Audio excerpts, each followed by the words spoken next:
What's up, guys? As of just a few hours ago at recording this, UFC has finally officially announced Road to UFC. If you guys don't know what Road to UFC, it kind of started with John Hyo Kim posting a couple of months ago or a few weeks ago. He said that multiple sources have told to him that there were going to be some 8-man tournaments in the 125, 135, 145, 155 pound weight class divisions for Asian fighters starting the fight week of UFC 275. So starting in July 9th and July 10th, we will be seeing Road to UFC, some Asian fighters that will be competing in the first ever UFC tournament style to get into the UFC, which I think is going to be really exciting. And we already have 2 confirmed fighters via MMA Ecosystem on Instagram have told me, and there's also a couple of little bit of extra details as well, which we can find from MMA Ecosystem's Instagram as well. But talk about the first 2 fighters that we know are going to be on there.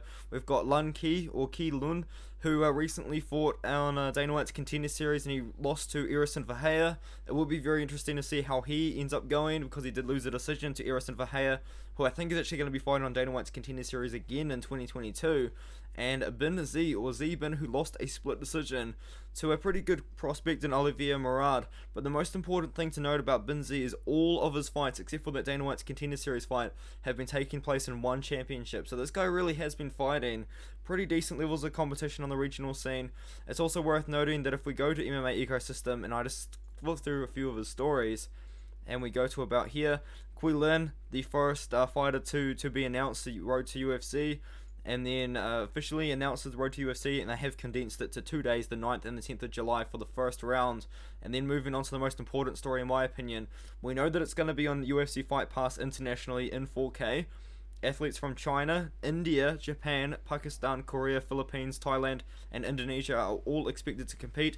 I feel like it's most worth noting athletes from India and Pakistan, because I feel like there's not a lot of fighters that come out of those 2 countries. So I feel like maybe if I did a decent amount of research and I really dug into the top prospects from a few of these countries, I could probably find who I think could potentially be on Road to UFC. So if you guys want to see a video of me kind of speculating who I think is going to be on the roster, leave a comment as well.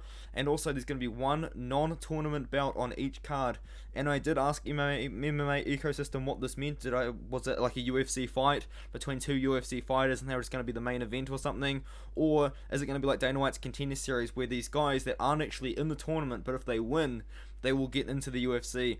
And it turns out that non-tournament bout on the card is actually going to be a fight where if whoever wins, or if they put on a good performance, there's a good chance that they're going to get a signee to the UFC. So this is pretty much UFC's way of trying to get into the Asian market. They really are kind of copying Road to One, which One FC does. To get into one, you do a little tournament to get in there. But yeah, I think it's very exciting. So over the space of 3 months, I believe there's going to be 8-man tournaments. So what we're going to have is, starting in July, the first leg of the tournament will happen, and I think the second leg of the tournament is going to happen in August, and then the third leg of the tournament will happen in September. So I'm very much looking forward to this. I will be covering this as well as Dana White's Contender Series. It's very worth noting that Dana White's Contender Series and Road to UFC are going to be taking place kind of over the same span of time. So it's going to be very exciting in my opinion. And if you really want to see more information on this, leave a comment, leave a like, and subscribe as well. Let me know if you really want to know more about Road to UFC, because I think it's a very exciting time to be a UFC fan.